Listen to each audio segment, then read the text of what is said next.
मनोज जरांगे पाटील यांच्या आंदोलनानंतर आता राज्य शासनाकडून राज्य मागासवर्ग आयोगाच्या वतीने वेगवेगळी पथकं जी आहेत ती नेमण्यात आलेली आहेत आणि आपण पाहतोय या ठिकाणी प्रत्येक गावागावामध्ये जाऊन या ठिकाणी प्रत्येक खुल्या प्रवर्गातले जे कुटुंब आहे त्याचबरोबर मराठा समाजातले जे कुटुंब आहे ते या ठिकाणी त्याचे सर्वे जो आहे तो सुरू झालेला आपल्याला पाहायला मिळतोय।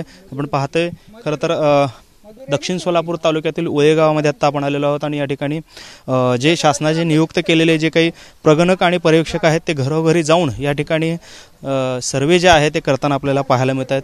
आपण पाहतोय ते वेगवेगळे प्रश्न जे आहेत जवळपास 182 ते 83 प्रश्नावली जे आहेत या ठिकाणी करण्यात आलेली आहे शासनाकडून आणि ते सर्व या ठिकाणी विचारताना देखील आपल्याला पाहायला मिळत आहेत। खरं तर सोलापूर जिल्ह्यामध्ये या सर्वेक्षणासाठी जवळपास 6473 प्रगणक आणि 458 पर्यवेक्षकांची नियुक्ती जी आहे ते करण्यात आलेली आहे आणि या माध्यमातून 23 जानेवारी ते 31 जानेवारीपर्यंत संपूर्ण मराठा समाज असेल किंवा खुला प्रवर्गातले जे प्रत्येक गाव आहे त्या गावातील प्रत्येक घरात जाऊन हे सर्वेक्षण जे आहे ते राज्य मागासवर्ग आयोगाच्या वतीने करण्यात येताना आपल्याला पाहायला मिळतं आहे। खरं तर सोलापूर जिल्ह्यामध्ये मोठ्या प्रमाणात हे संपूर्ण नेमणूक जी आहे प्रगणकांची ती करण्यात आलेली आहे।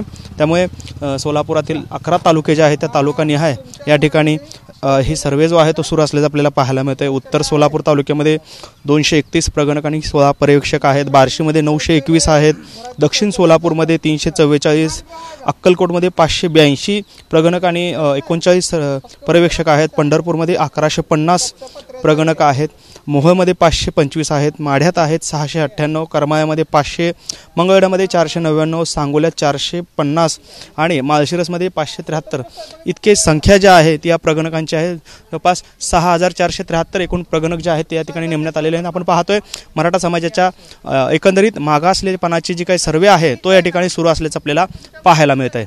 कॅमेरामन विनोद हुमनाबादकरसह सागर सुरवसे, TV9 मराठी, सोलापूर।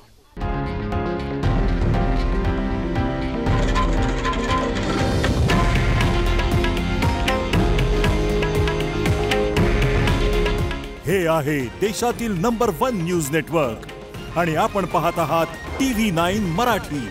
काळजी तुमची, हित महाराष्ट्राचं।